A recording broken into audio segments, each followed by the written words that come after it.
TSPSC group 1 geography prelims cum మెయిన్స్లో మనం భారతదేశ భౌగోళిక స్వరూపాన్ని గురించి చర్చించుకుంటున్నాం. ఈ భౌగోళిక స్వరూపాన్ని 5 రకాలుగా వర్గీకరించుకున్నాం. మొదటిది హిమాలయాలు, రెండవది ఉత్తర మైదానాలు, మూడవది ద్వీపకల్ప భారతదేశం, నాలుగవ విభాగం కోస్తా మైదానాలు, ఐదవ విభాగం దీవులు. ఇందులో మొదటిదైనటువంటి హిమాలయాల్లో మనం 3 రకాలుగా వర్గీకరించుకున్నాం. ఒకటి ట్రాన్స్ హిమాలయాస్, రెండవది హిమాలయన్ రేంజెస్, హిమాలయ శిఖరాలు లేదా పర్వతాలు, మూడవది వచ్చి ఈస్టర్న్ హిమాలయాస్ అంటే పూర్వాచల్ కొండలు అంటాం దీన్ని. ఈస్టర్న్ హిమాలయాస్ లేదా పూర్వాచల కొండలు. ఇందులో ట్రాన్స్ హిమాలయాల గురించి మనము గత సెషన్లో చర్చించుకోవడం జరిగింది.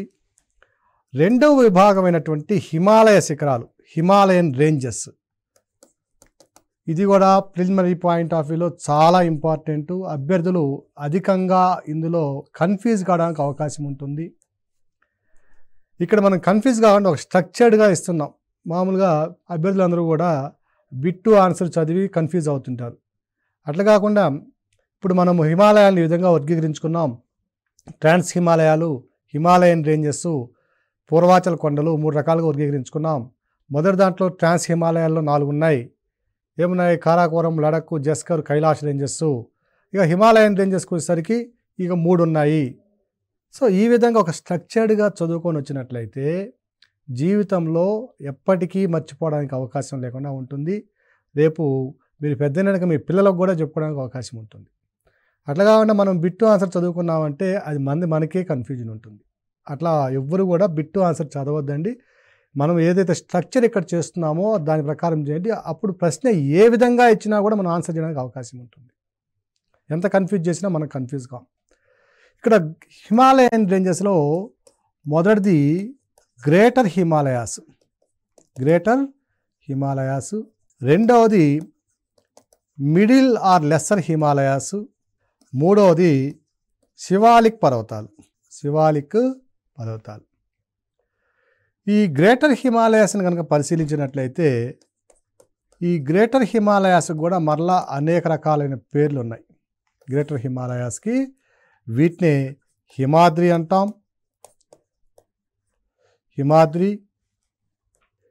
ఇక ప్రత్యేకత ఏమిటంటే ప్రపంచంలోనే అత్యంత ఎత్తైనటువంటి పర్వతాలు ఇవి. ఇంత ఎత్తైన పర్వతాలు ప్రపంచంలో ఎక్కడా కూడా లేవండి. వీటి యొక్క సగటు ఎత్తు కనుక చూసినట్లయితే యావరేజ్ ఎలివేషన్ వచ్చి ఒక 6100 మీటర్లు ఎత్తుంటాయి. అబవ్ మెయిన్ సీ లెవెల్, సముద్ర మట్టానికి 6500 మీటర్ల ఎత్తులో ఉంటాయి. ఇక ఎక్స్టెన్షన్ ఎక్కడి నుంచి ఎక్కడికి విస్తరించి ఉన్నాయని చూస్తే జమ్మూ కాశ్మీర్లోని నంగా పర్బత్ నుంచి, చాలా ఇంపార్టెంట్ పాయింట్ ఇది, జమ్మూ కాశ్మీర్లోంచి నంగా పర్బత్ నుంచి అరుణాచల్ ప్రదేశ్లోని ఏఆర్పిఆర్లోని నంగా పర్బత్ నుంచి నంచా బర్వా వరకు ఉన్నాయి.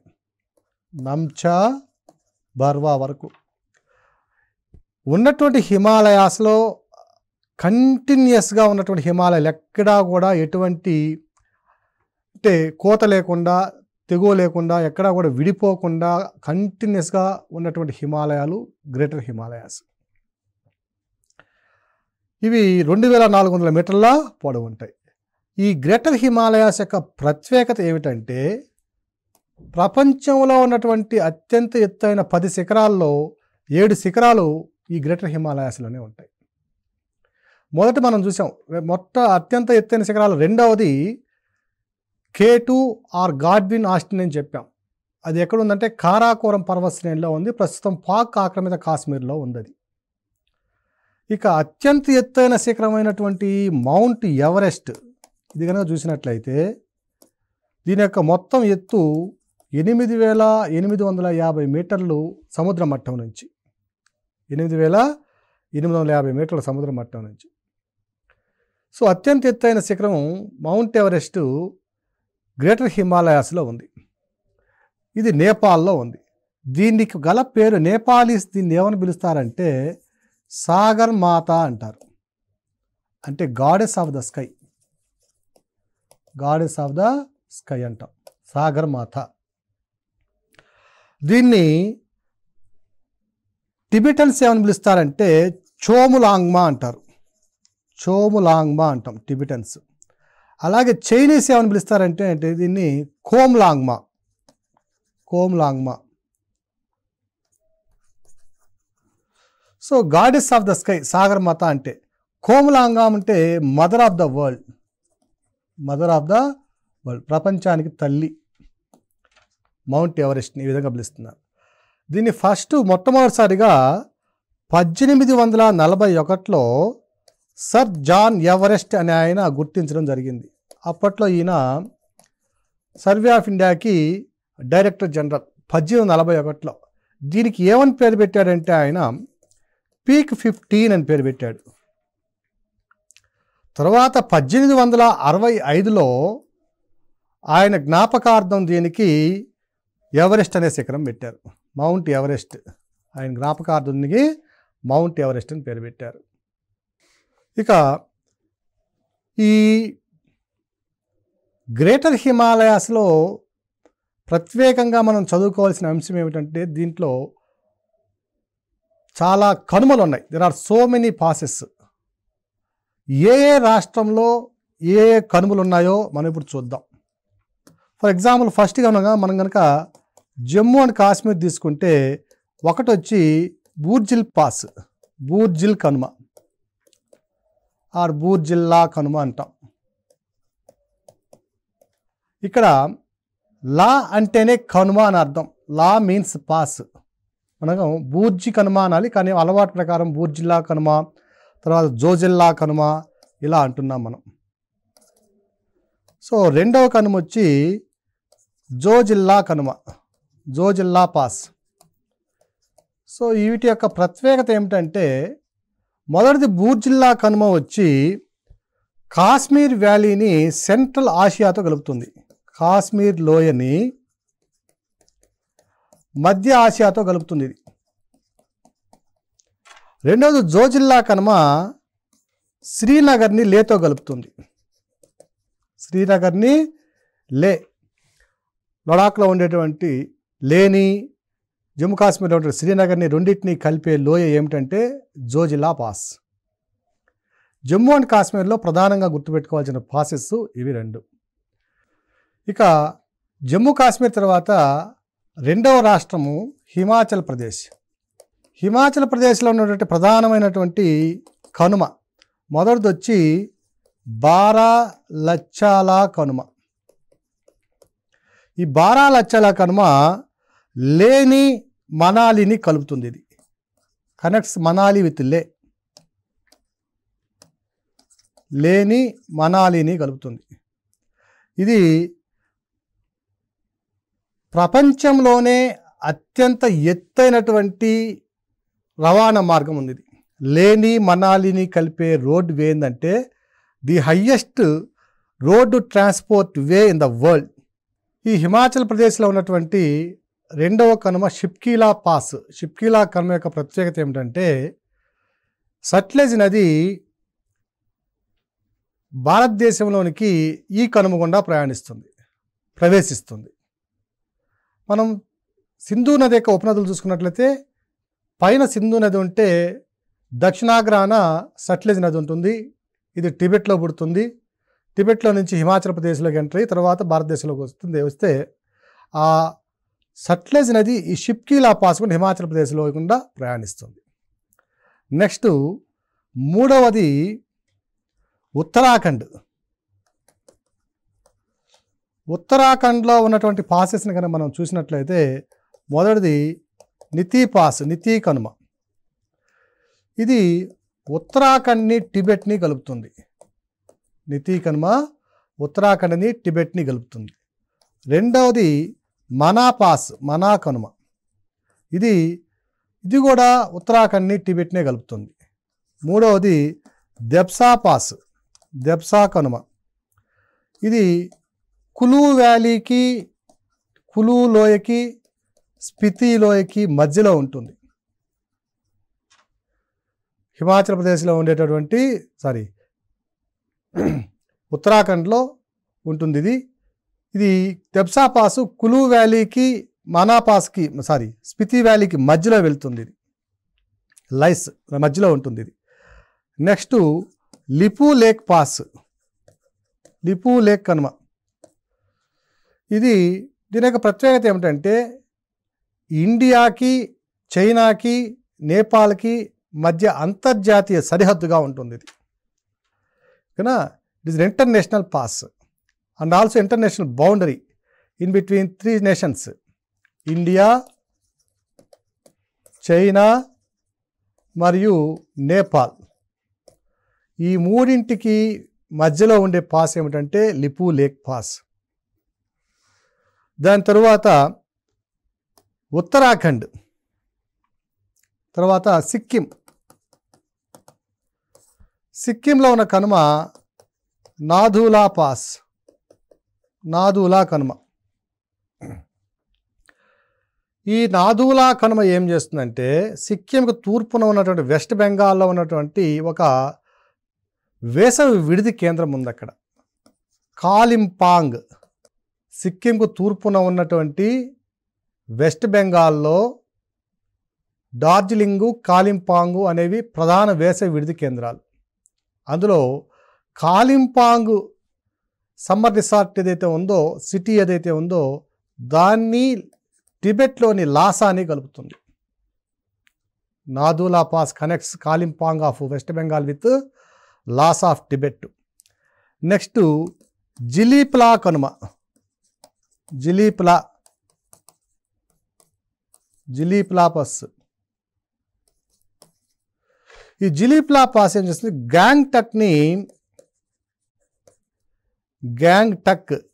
లాసాతో కలుపుతుంది. సో ఇది సిక్కింలో ఉన్నటువంటి పాసెస్, నాథూలా పాసు, జిలీప్లా పాసు. తరువాత రాష్ట్రం వచ్చి అరుణాచల్ ప్రదేశ్. దీంట్లో ఉన్న కనుమలను కనుక పరిశీలించినట్లయితే బొమిడాలా కనుమ,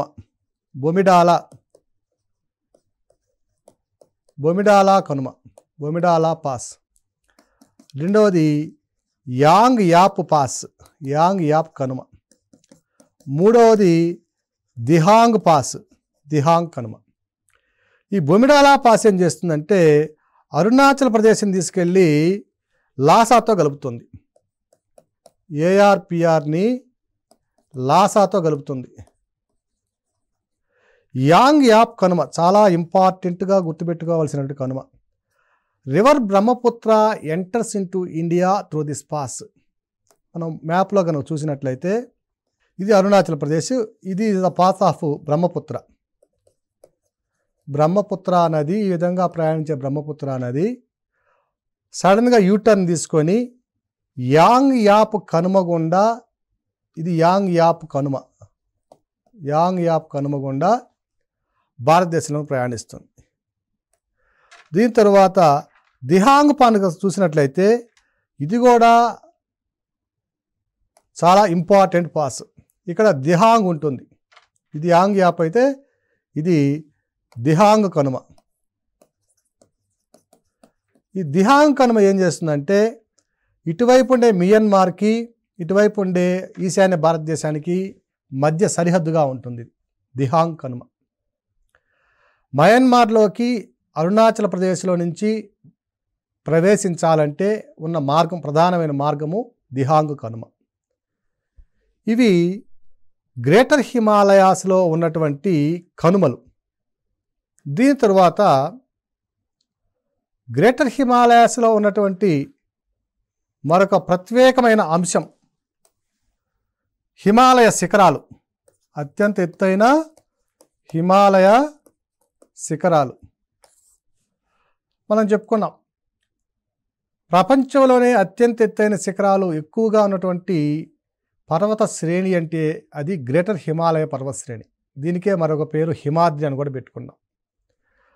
దాంట్లో మొట్టమొదటి పర్వతం వచ్చి శిఖరం వచ్చి మౌంట్ ఎవరెస్ట్. మౌంట్ ఎవరెస్ట్ 8650 మీటర్లు దీని ఎత్తు. ఎక్కడుందంటే నేపాల్లో ఉంది.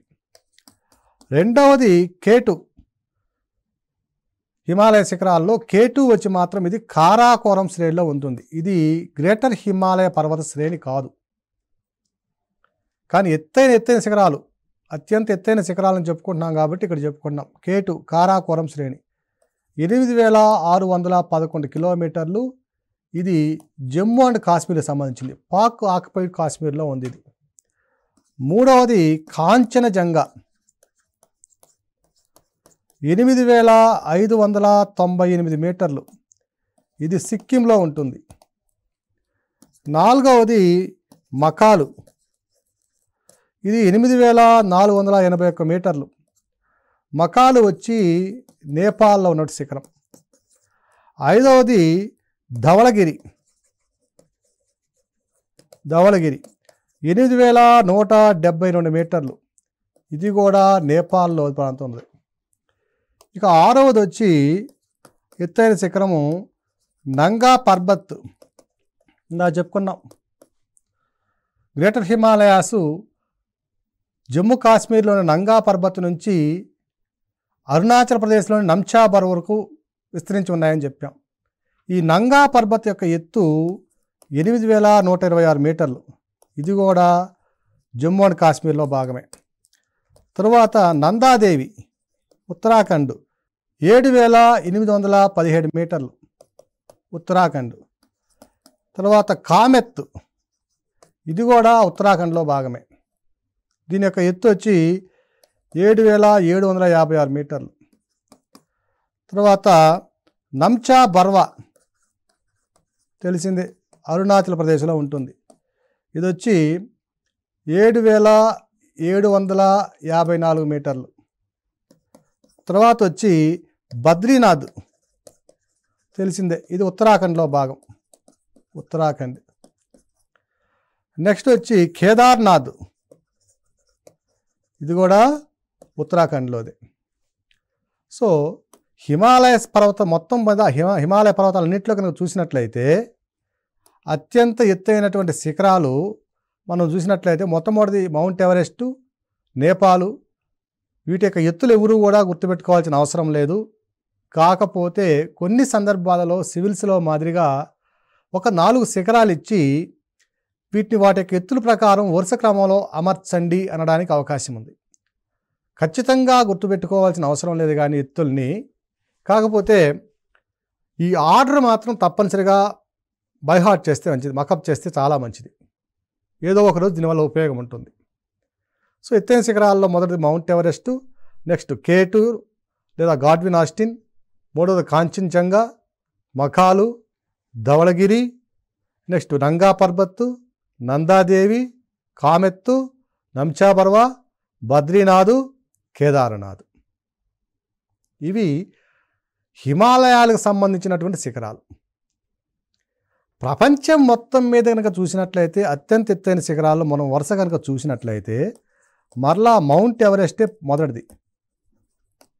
మౌంట్ ఎవరెస్టే మొదటిది. రెండవది K2 గాడ్విన్ ఆస్టిన్. మూడవది వచ్చి లోట్స్, LHOTSE లోట్స్. ఇది టిబెట్కి నేపాల్కి మధ్యలో బార్డర్లో ఉంటుంది లోట్స్. నాలుగవది వచ్చి మకాలు. సో మౌంట్ ఎవరెస్ట్ K2 వచ్చింది ఇక్కడ. ఇక్కడ మూడవ ప్లేస్లో కాంచన్జంగా ప్లేస్లో ఒక శిఖరం వచ్చింది. అది ఏమిటంటే లోట్స్ శిఖరం. ప్రపంచంలో అత్యంత ఎత్తైన శిఖరాలు ఇవి. ఓకేనా? సో గ్రేటర్ హిమాలయాస్ని కనుక మనం ఒక్కసారి మొత్తం మీద పరిశీలించినట్లయితే ఇవి ప్రపంచంలోని అత్యంత ఎత్తైన పర్వతాలు. యావరేజ్ ఎలివేషన్ సగటు ఎత్తు వచ్చి 6100 మీటర్ల నుంచి ఎక్కువగా ఉంటుంది. సుమారుగా 6100 మీటర్ల ఎత్తు ఉంటుంది సగటు ఎత్తు. వీటికి గల మరొక పేరు ఏంటంటే హిమాద్రి. గ్రేటర్ హిమాలయాస్ గల మరొక పేరు హిమాద్రి.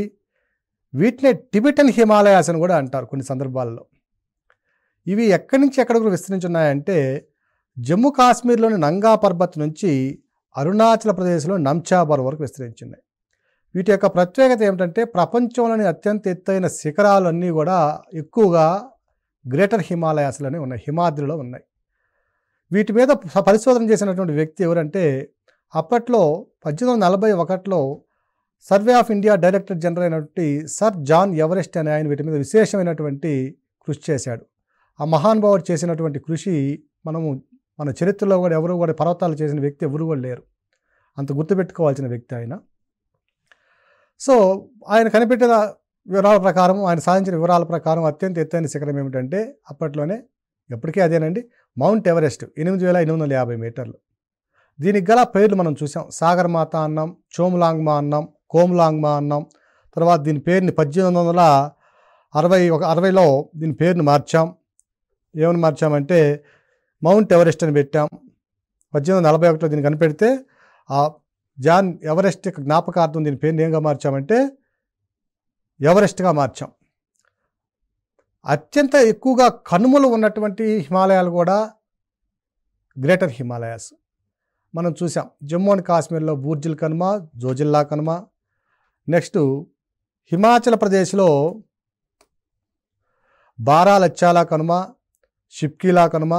షిప్కీలా కనుమని తప్పనిసరిగా గుర్తుపెట్టుకోవాలి. సట్లెజ్ నది భారతదేశంలోనికి హిమాచల్ ప్రదేశ్ గుండా ఈ నది ఆ కనుమ గుండా ప్రయాణిస్తుంది. నెక్స్ట్ ఉత్తరాఖండ్లో నితి పాసు, మనా pass, దెబ్సా pass, Lipu lake pass. ఇక్కడ లిపు లేక్ పాస్ని గుర్తుపెట్టుకోండి. అన్ని పాసెస్ ఏ రాష్ట్రంలోనే గుర్తుపెట్టుకోవాలి. ప్రత్యేకంగా లిపు లేక్ పాస్ గురించి మనం గుర్తుపెట్టుకోవాల్సిన అంశం ఏమిటంటే ఇది ట్రై జంక్షన్ పాస్. అంటే ఇండియాకి, చైనాకి, నేపాల్కి మధ్య ఉన్నటువంటి అంతర్జాతీయ పాసు. తర్వాత సిక్కింలో ఉన్నటువంటి పాసెస్ ఇక్కడ మనం చూసినట్లయితే నాదులా కనుమ, జిలీప్లా కనుమ. నాదులా కనుమ ఏం చేస్తుందంటే కాలింపాంగ్, వెస్ట్ బెంగాల్లో ఉండే కాలింపాంగ్ని లాసాని, టిబెట్లో ఉండే లాసాని కలుపుతుంది. అలాగే జిలీప్లా పాసు గ్యాంగ్టక్ని, లాసాని కలుపుతుంది. ఇక అరుణాచల్ ప్రదేశ్లో ఉన్నటువంటి కనుమల్లో ప్రధానమైన 3 కనుమలు చూసాం. బొమిడాలా కనుమ, తర్వాత Yang Yap pass, Dihang pass. Yang Yap pass యొక్క ప్రత్యేకత ఏమిటంటే రివర్ సట్లెజ్ భారతదేశంలోనికి ఈ నది గుండా, ఈ లోయ గుండా ప్రయాణిస్తుంది, ఈ కనుమ గుండా. ఇక దిహాంగ్ కనుమ యొక్క ప్రత్యేకత ఏమిటంటే మయన్మార్ని, భారతదేశాన్ని లేదా ఈశాన్య భారతదేశాన్ని కలిపేటటువంటి కనుమ ఇది. ఇక హిమాలయ శిఖరాలు కూడా మనం చూసాము. ఈ శిఖరాలన్నీ కూడా మనం తప్పనిసరిగా వరుస ప్రకారము గుర్తుపెట్టుకోవాల్సిన అవసరం ఉంది. తర్వాత ప్రపంచంలో నుండి ఎత్తైన శిఖరాలను కనుక చూసినట్లయితే మొదటిది మౌంట్ ఎవరెస్ట్, రెండవది K2, మూడవది లోట్స్, ఇది టిబెట్కి, నేపాల్కి మధ్య ఉన్నటువంటి కనుమ. నాలుగవది వచ్చి మకాలు శిఖరము. ఇక దీని తరువాత అంశాన్ని కనుక మనం పరిశీలించినట్లయితే గ్రేటర్ హిమాలయాస్లు మనం 3 రకాలుగా వర్గీకరించుకున్నాం. హిమాలయన్ రేంజెస్ని 3 రకాలుగా వర్గీకరించుకున్నాం. హిమాలయన్ రేంజెస్ని మనం 3 రకాలుగా వర్గీకరించుకున్నాం. మొదటిది గ్రేటర్ హిమాలయాస్ అయితే రెండవది మిడిల్ ఆర్ లెస్సర్ హిమాలయాస్. వీటికే గల మరొక పేరు హిమాచల్ శ్రేణులు అంటాం. గ్రేటర్ హిమాలయాస్కి ఉన్న పేరేమో హిమాద్రి, మిడిల్ హిమాలయాస్కి, లెసర్ హిమాలయాస్కి ఉన్న పేరేమో హిమాచల్. దీన్నే లోయర్ హిమాలయాస్ అని కూడా అంటారు. ఇక్కడ అభ్యర్థులు కన్ఫ్యూజ్ కావకూడదండి. లోయర్ హిమాలయాస్ని గుర్తించండి అంటాడు. ఒక్కొక్కసారి మ్యాప్ ఇచ్చి ఇలా ఇచ్చేసి ఇక్కడ హిమాలయాస్ ఇచ్చేసి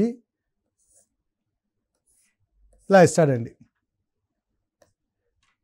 సివిల్స్లో ఎస్పెషల్లీ చాలా ఇంపార్టెంట్ ఇది.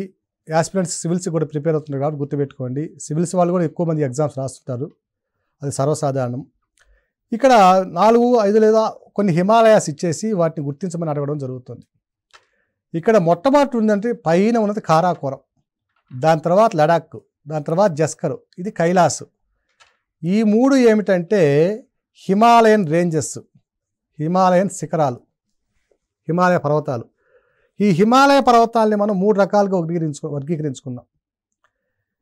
ఏమిటంటే అవి మొదటిది గ్రేటర్ హిమాలయాస్, రెండవది మిడిల్ హిమాలయాస్ లేదా లెస్సర్ హిమాలయాస్, నాలుగవది శివాలిక్స్, మూడవది దీంట్లో ఉన్నటువంటి ఇప్పుడు రాసిన వాటిలో చివరిది శివాలిక్స్. సో లోయర్ హిమాలయాస్ అన్నప్పుడు మనం కన్ఫ్యూజ్ అవుతాం, అంటే లోయర్ కదా, చాలా కింద ఉన్నది కదా, శివాలిక్స్ కదా అనుకుంటాం.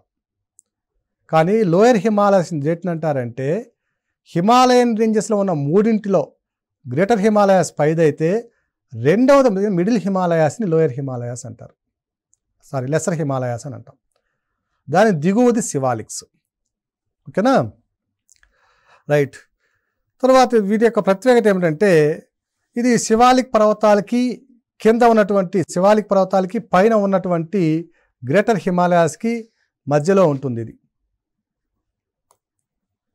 తర్వాత యావరేజ్ ఎలివేషన్ కనుక చూసినట్లయితే సగటు ఎత్తు యావరేజ్ ఎలివేషన్ కనుక చూసినట్లయితే 3500 నుంచి 4500 మీటర్లు ఉంటుంది అబవ్ మెయిన్ సీ లెవెల్. సముద్ర మట్టానికి అబవ్ ఎంఎస్ఎల్ సముద్ర మట్టానికి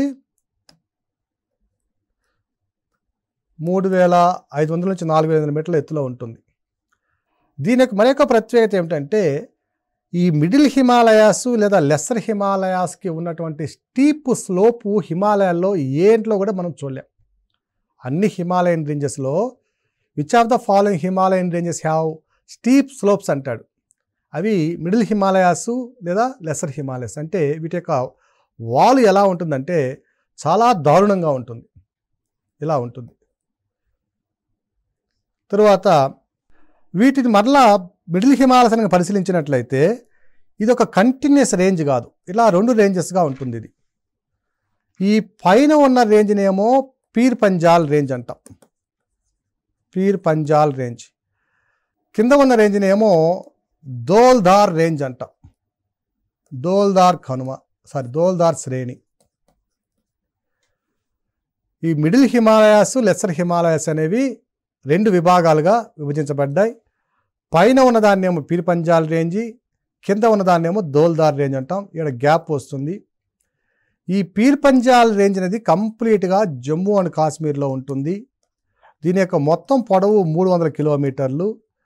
జమ్మూ అండ్ కాశ్మీర్లో ఉన్నటువంటి ఈ హిమాలయాలు అన్నింటిలో కూడా అత్యంత పొడవైన హిమాలయాలు ఏమిటంటే అది peer Panjal range. It is the longest range in the entire Jammu and Kashmir.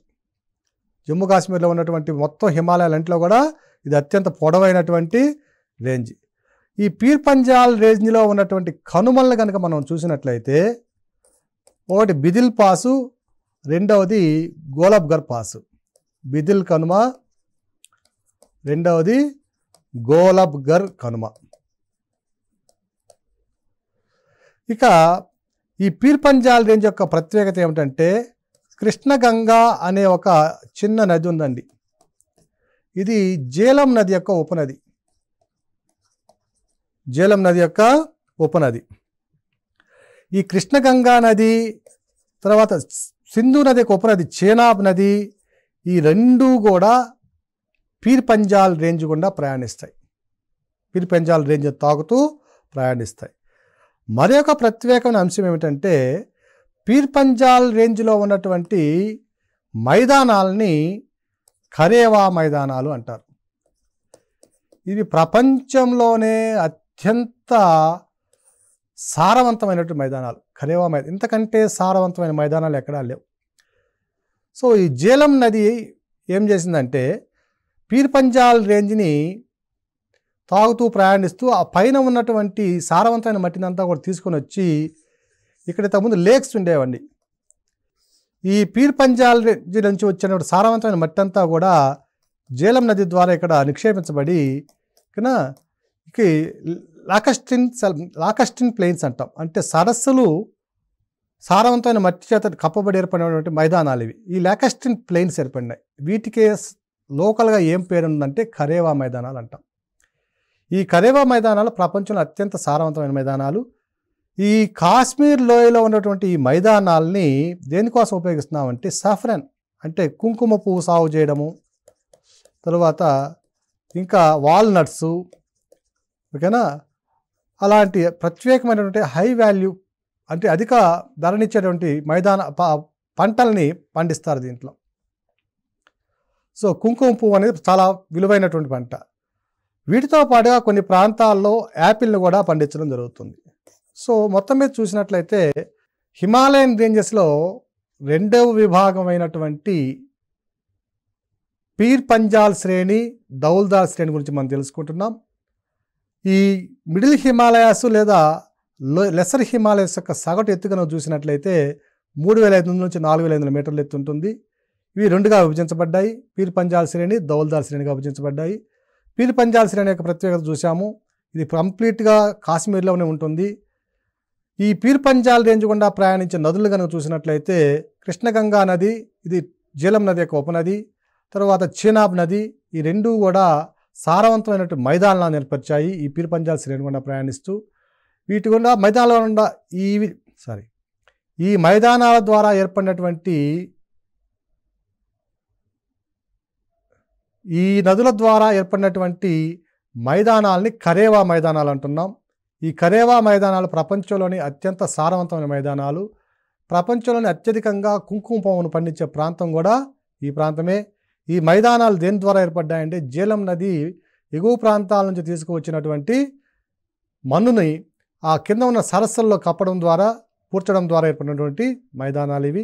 ఈ అభ్యర్థులందరూ కూడా ఇక్కడ ప్రతి విషయాన్ని కూడా చాలా కాన్సన్ట్రేటెడ్గా ప్రతి పాయింట్ పిన్ పాయింట్గా మీరు అబ్జర్వ్ చేస్తే కానీ మీరు ప్రిలిమ్స్లో వచ్చే ప్రశ్నల్ని ఆన్సర్ చేయగలరు. కాబట్టి అభ్యర్థులందరూ కూడా ఈ విషయాన్ని గమనించగలరు.